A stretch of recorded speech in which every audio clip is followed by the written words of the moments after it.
Hello everyone, good morning to you. Tervetuloa markkinointikollektiivin sinulle tuottaman Aamukahviseuran pariin. Huikkailkaahan toki tuttuun tapaan tuonne chattiin terkut, moikat ja vaikka, että mistä päin osallistut. My name is Marika Toren and I'm here today with my colleague Emmi Paunonen and with our guest Daniil Ivanov from Tulos, Helsinki. Today's conversation is going to be in English. Mutta hei, sä voit kysyä chatista kysymyksiä suomeksi, englanniksi. Me käännetään niitä tässä matkan varrella lennossa. Mielenkiintoinen aihe tänään tulossa ja I think it's better that we can do deep dive into today's topic and Emmi and Daniil, the stage is yours. Thank you very much, Marika. And good morning to everyone from me too, and a warm welcome to Markkinointikollektiivin morning coffee show. Especially warm welcome to our guest speaker, Daniil Ivanov from Tulos, Helsinki. Welcome, Daniil. Morning. Good morning, everyone. Morning. How has your morning started today? Nice. It's an early morning for serious conversations, but we have to do those things. Yeah. I'm happy to be here, and definitely thanks everyone joining and making time in your busy days for this conversation. Yeah, exactly. Thank you everyone participating, and it's so nice to always start these Tuesdays with this morning coffee show with so many great talents and interesting talks. Today I'm very excited about this topic. As you, Daniil, have promised me that we will talk about how to reduce the carbon footprint in programmatic advertising, what are the main sources of emissions in online advertising, and what media to choose when wanting to be more sustainable. This is a very interesting topic that at least should be on everyone's desk, but I must say I haven't really heard a lot of discussion this year in Finland or in my marketing and social bubble.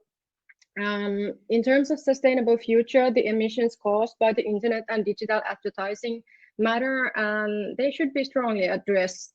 Now that I have dived a little bit deeper with you into this topic, I know that there has been a lot of discussions on the Nordic level and recently also here in Finland. And we now have the first poll out that asks, do you have prior knowledge on carbon emissions in digital advertising? And you can still answer it, but it seems that this topic is not too familiar with our audience. This is about to change today, but Daniil, could you tell us why do you think this is an important topic to talk about?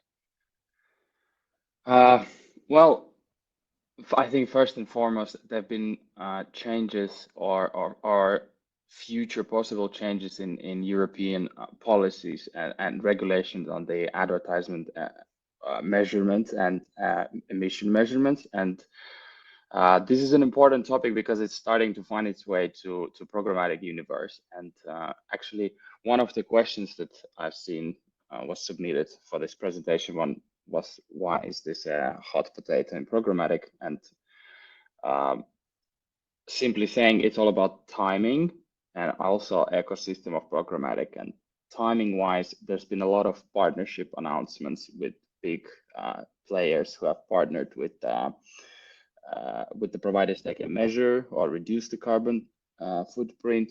And also it's about programmatic ecosystem, which is a very open ecosystem. I mean, there's a lot of players in the framework of programmatic, and that means that the change or the new sort of direction that things could take way are possible to happen from really any player on the market, which is quite different from the walled garden. Well, let's say, for example, social media. Most of the changes come from the regulatory changes in European law.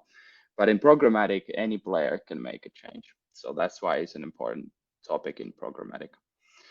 But also, like, speaking overall, I think the sustainability discussion is, in my opinion, or not opinion, in my impression, is quite controversial, because I'm seeing a populum divide into sort of two categories. One side saying that it's a greenwashing, and the other side is just pushing the adaptation without really knowing what is it all about. But what I want to say that is the actions that take to improve the ecosystem and make cautious decisions to do that are the actions that matter. And regardless the tone of the conversation, the change is happening, and it's happening through the adaptation of the sustainable advertisement of the major players. So major players will drive the change. And as a matter of fact, regardless of the actual goal of adaptation by advertisers, whether it's true commitment to sustainability or is simply a publicity maneuver, the result is the same. The actions take place and the change is happening. So don't join any camp on this opinion, because the things will progress themselves.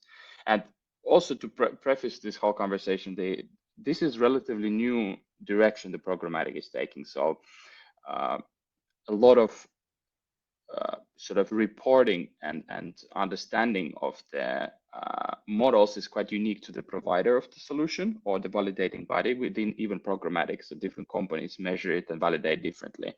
So it's not yet very much ideal that you can unite all of the things into standardized report across the whole web of your advertisement. But nonetheless, with that being said, I just wanted to say that I'm not an enforcer or validator in no way. I'm just a guy who spent a long time reading about this stuff, following innovations on other Nordic markets, and in general being passionate about it, and also tested some of these solutions in Tulos with our clients. So my only goal here is to give you a perspective on how you can move from the discussion phase of the conversation to the action plan. And this is actually something that we will cover in this presentation today. And to preface that again, 30 minutes is a really short time to go through all of that. So don't mind me kind of brushing through the things, and I'm more than happy if you could send me a message then on LinkedIn or anywhere to help understand which direction does this apply to your business, whether you're an advertiser, a company, a media house, or a creative agency, because all of these parties can take place. All of these parties can take approach for the change that I'm going to present today. So let's move forward then without further ado. And I wanted to start with something a bit more sort of overall. And you can see here that the digital ecosystem is itself responsible for 3.5% of all greenhouse gas emissions produced. So you can see that it takes a quite significant part in that. And to drill it down more, the process by which the ads are placed in front of the consumers is not only complicated, but it's also very carbon intensive at every step. And I think to make it simpler to understand, it's pretty much an impact of day-to-day businesses to the electricity being spent on serving customers with the targeted auctioned and rendered creatives. So that's what is in the core of emissions, is the use of electricity. And one of the stats that I was absolutely blown away reading is that a single ad campaign generates 70 tons of CO2 equivalent emissions, and the same as what 7 people on average release into the atmosphere in a year, which is mind-boggling. And let's now narrow down a little bit to the point of this presentation. Me as a programmatic expert, I would like to navigate that topic within the programmatic universe or display and video universe. And I wanted to outline several factors that influence carbon footprint in that universe. And those would be distribution of creative material. This pretty much means the technologies, including data traffic, that used to distribute the creative material. So that's 8.9%. Then we have media distribution, 10.1%, which is emissions related to the media used by the consumer and its distribution. 20.3% is the consumer device emissions, which is self-explanatory. This is the emissions from the devices you use. And we have the biggest category, 60.7%, or biggest factor, which is an advertisement distribution. It's pretty much about purchase methods and advertising technologies used to purchase your advertisement. So today we will actually look at the action plan. We're not going to be just discussing that this problem exists. And by that, I mean that I brought to your attention several companies which are present in our Finnish market and are very well known here. And they already offer a solution to the problem in each of these categories or each of these factors. I can say that the media distribution aka this 10.1%, and advertisement distribution 60.7% categories in the real world are really intertwined. But for simplicity of this presentation, I thought that it would be better to try to separate it to make you understand what can the publisher do and what would the advertisers do, and treat that as a sort of two different conversations, because in the buying process, they're all intertwined. And let's then dive right into it. I was thinking to start with the distribution of creative materials. And the company that represents that, or not represents that, represents the solution for that problem is the SeenThis. And SeenThis primarily focuses on a creative solution. They can help you create very unique banners for your advertisement, in-banner videos, high rendered ads, all types of interesting stuff. But their secondary unique selling point is that they have a very strong stance towards sustainability in Nordic market, the Swedish company. And they are also offering a very unique product that nobody else seems to be yet offering to that extent. And this is what we will talk today about. But I recommend you going online afterwards if you're interested in reading about that company on your own or visiting their website. So they are the guys who are tackling the data or technologies and data traffic sort of effects of the creative being rendered for the advertiser. And in that process, there is a term of data waste, and I can help you understand what the data waste is. So when you're looking at the specifically data transfer, each part of the supply chain requires energy to be operational. That's the source of emission. Ad render goes through several networks before it ends up on the user device. So all of the ads you see have gone through a long process before they end up actually on your device. And the biggest contributors to that data waste is preloading out of view ads that are never seen. So the ads that are after the scroll, you don't see them, but they're being loaded there. And then the non-optimized content quality, you have high rendered ads that are not doing it smartly in terms of rendering the quality. They're just pushing a lot of data into the publisher website and your computer to render the ad. So how does this company actually solve it? They have their proprietary technology, which is called adaptive streaming technology, and it only streams data or the creative itself that is actually consumed by the user in view. And that way they're able to reduce the data transfer waste and also keep the creative quality super ultra crispy HD, which is a win-win.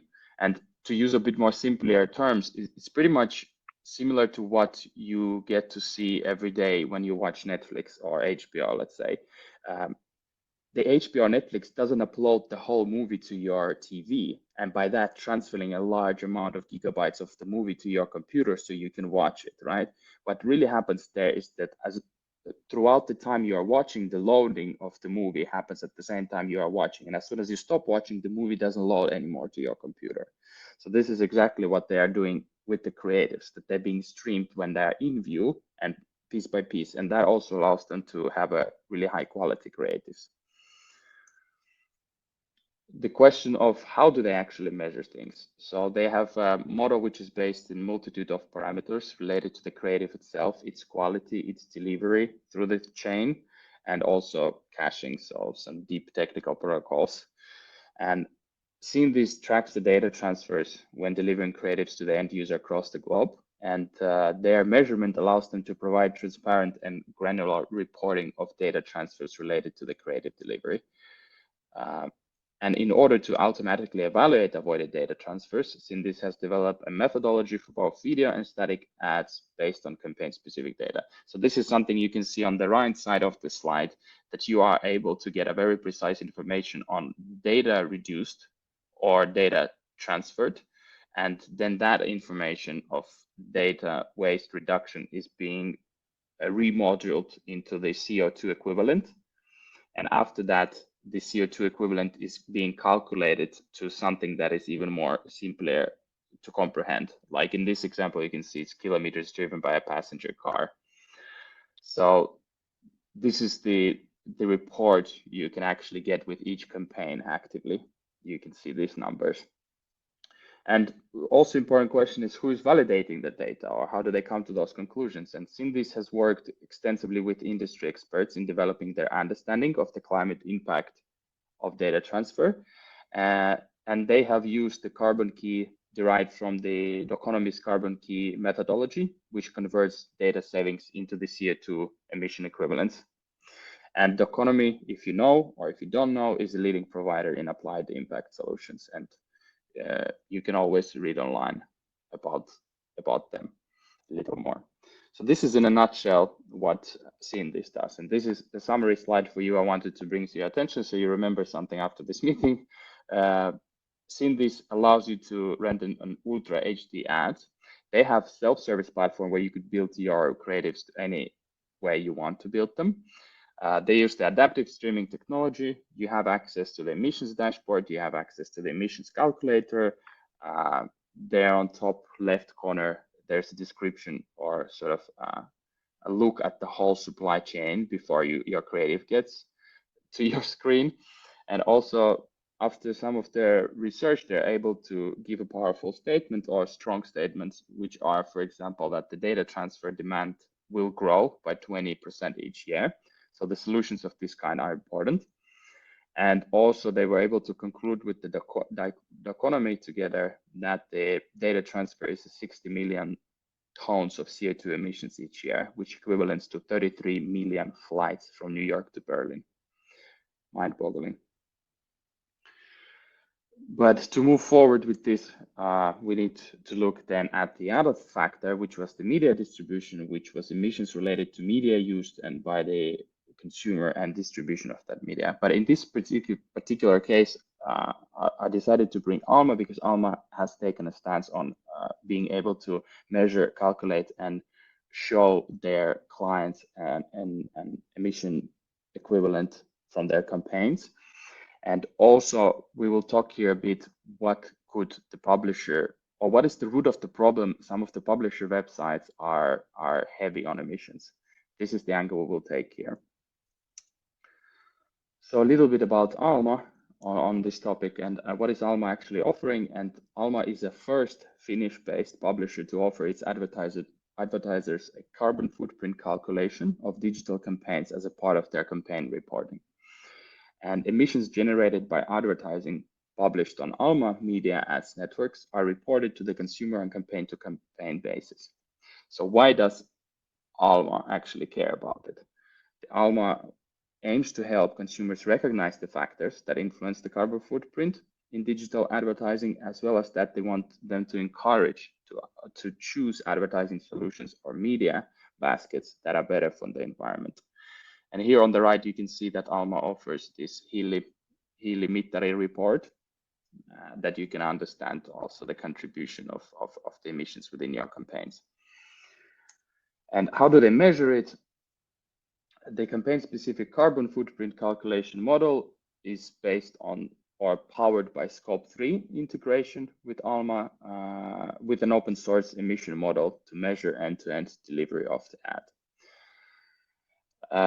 And to look at what is the root of the problem from the publisher's perspective is usually the digital ecosystem, or the programmatic framework itself is the most influential factor. So the ad spot configurations, auction configurations, amount of SSPs being connected to the publisher for the auction purposes and programmatic buying purposes. So those are the things that I have high influencing factor for carbon emissions. And I wanted to show you actually an example from Scope 3 study where they will look at 2 global news domains and then look at the supply chain differences and associated emissions of those 2 domains. But we're not going to dive too deep into that, but I think it's good to take a look. So here we are comparing 2 global news domains. You don't need to know what they exactly are, but you can obviously see the difference of how the publisher framework and ecosystem for programmatic buying could differ from each other. The one on the left has a very streamlined and selective approach to their programmatic framework, and the guys on the right, maybe I try to how to say hit all of the birds with one stone, pretty much. And the study by Scope 3 of these two publishers showed to us that the supply path emissions of the domain on the right, which was a bit more crowded, is actually 17 times higher. And this is due to different things like ad slot configurations. Maybe they're updating their ad slot every 30 seconds, that they want more advertisers or more revenue from advertising. So they're constantly updating. So all of the auction happens all the time, which uses electricity, which then results in a supply path emissions being much higher. And a summary slide for Alma is that Alma has been 13 years really cautious or interested in environmental responsibility. And now they are also first in Finland publisher to offer you carbon footprint campaign reporting. And you can see that the emissions reporting you could get there. Also, Alma has a efficient ad tech supply chain. So those things we were just talking about, the kind of framework behind the curtain, how the ads are being shown.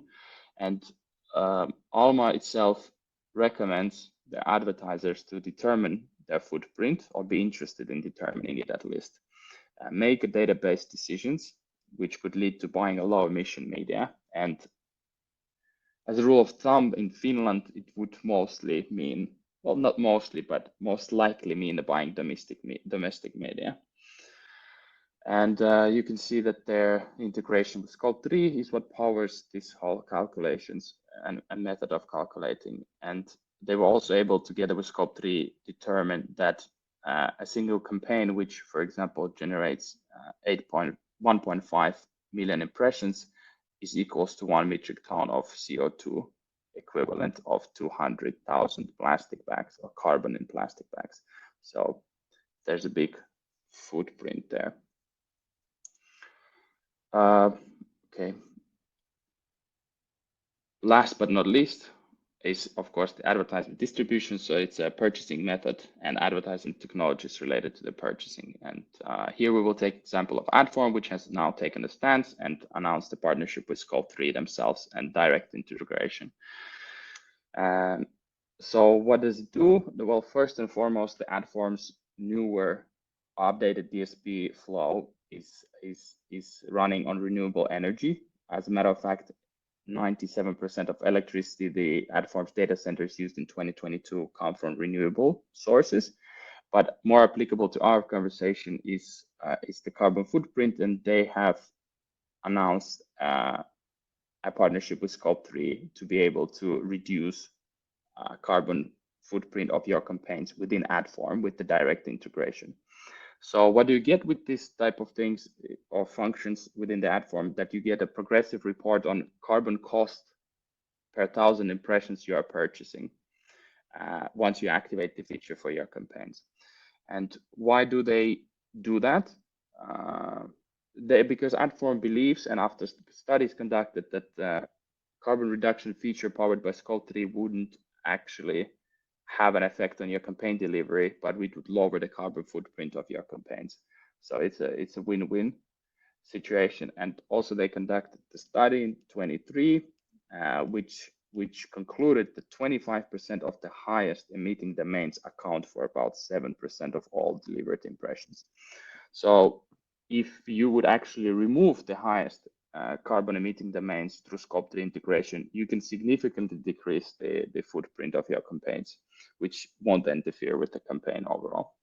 Daniil, I must interrupt here. This is all very nice, but you asked me to inform that you have 5 minutes left. Okay, this is crazy. I'll have to run through everything. So how do you do that? Once you toggle the feature in Adform, you automatically applies a blacklist or a block list that will exclude the domains with the highest carbon footprint from your campaign inventory targeting selection.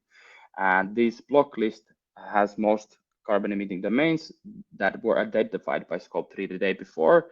And the Adform will send a daily request to Scope 3 to update that list. And that way your campaign constantly improves itself. This is an example of report you can get weekly, is that you see the domain name and then you see all of the vital data about it, grams of CO2 generated by that specific domain and your purchase size. And then grams CO2 PM is pretty much the cost of amount of carbon per 1,000 impressions. So you can evaluate whether the cost is going down with the progression of your campaign. Summary slides. We're going to skip them because we don't have time, but this is the summary slides. We can look at them later. So here really, to summarize this whole thing, I wanted to sort of, for those of you who want to start doing something about it, there's really two paths of doing it, and it depends on the way you're buying programmatic. So if you're buying directly programmatic or display campaigns, or if you're buying programmatic through publishers, then it's a good idea to maybe get in touch with Alma and hear how they do things, and also get their measurement opportunity, and also add then they seen this solution which will help you to optimize your creatives. But if you are then an advertiser who is doing programmatic in-house, or then you are representing an agency who's doing programmatic for an advertiser, then your best combination would be the ad form integrated solution plus then the creative optimization. That would have a stronger effect on overall campaign. Let's 4 minutes. Let's try to glide through the recent case studies Tulos has done with Heineken, and I can quickly let you know that pretty much the challenge was to reduce carbon emissions with programmatic advertisement for Heineken, Biramaretti, and Solbeer. An objective was to do this through a multilateral approach, so a combination of several features together. And we were drawing our inspiration from Heineken's 2030 sustainability commitment objective, which is called to brew a better world. And we thought like this is absolutely amazing opportunity to match their sustainability goals, but through the digital advertisement that they do in Finland. So it's a supporting factor there. An approach we took there was to use the in this advertisement, first of all, to utilize their high quality TV spots to increase the brand engagement and exposure, then utilize the minimizing data transfer feature of the adaptive streaming, get comprehensive report on emissions. And then the third one was toggling on the Scope 3 DSP integration to improve the campaign and lower the high emitting domains. And results in terms of the programmatic performance or campaign KPIs were 13% decrease in grams of CO2 generated per 1,000 impression spot, totaling to 54 grams CO2 PM. And the secondary improvements, which are also vital, was 47% increase in click-through rate and 92% drop in click price. And then in terms of the creative data distribution, aka data waste reduction, by seeing this, we were able to get our hands on such report for each specific campaign under each specific brand, and to see how much data reduction was done, what was in terms of CO2 avoided, and what was it in terms of more interesting, or not interesting, more funnier measurements like kilometers driven by car or fully charged smartphones. And that brings me to the last point, which is a factor contributing in the carbon emission and advertising is the consumer device emissions. And luckily, that is something that is on you, and that is something that you can contribute in changing. And you can follow sort of a basic rule of reduce, reuse, and recycle. So if you have not useful iPad laying at home, like you could maybe think that whether you need a next version of it or not, or you can just have it as it is, or reuse things and recycle the technology as well. So that could help to contribute in improvement. But that's about it from me, and thank you so much. And if you have more questions, definitely shoot me a message on LinkedIn, because I think it would be nice to help if somebody has questions to understand how those things could be applied from your perspective, whether you're an advertiser, an agency, or a creative agency. 30 minutes. Very well, very good. Thank you so much, Daniil. This is all very, very important information, and I learned a lot today, and I'm sure that so many others online also. We had a poll that asked that have you heard of any of these solutions, and 75% said that this was good new information. So thank you. Okay, good. At least that even if somebody didn't understand much of it, at least you get inspired to see that the thing is already happening, the change is happening, and major players are adopting solutions. So sooner or later, it's going to be a mandatory thing. Yeah, exactly. It's good to be ahead of the curve. Thank you, Daniil. Ottakaa ihmeessä herra verkostoon mukaan. Tuolla chatissa oli linkkejä ja tuosta voi myös nyt napata linkkariin Daniilin mukaan. Hei, ensi viikolla Jari Volama Meltwaterilta saapuu tänne meille vieraaksi ja hän auttaa siinä, miten markkinoija voi hyödyntää ajankohtaisia ilmiöitä. Eli vinkkejä, kuinka napata uutisista apua markkinointiin on ensi viikon Aamukahviseuran teemana. Thank you. Thank you. Thank you, everybody here participating. Thank you, Daniil, Marika, and everyone. You have a great day. See you next time. Bye bye.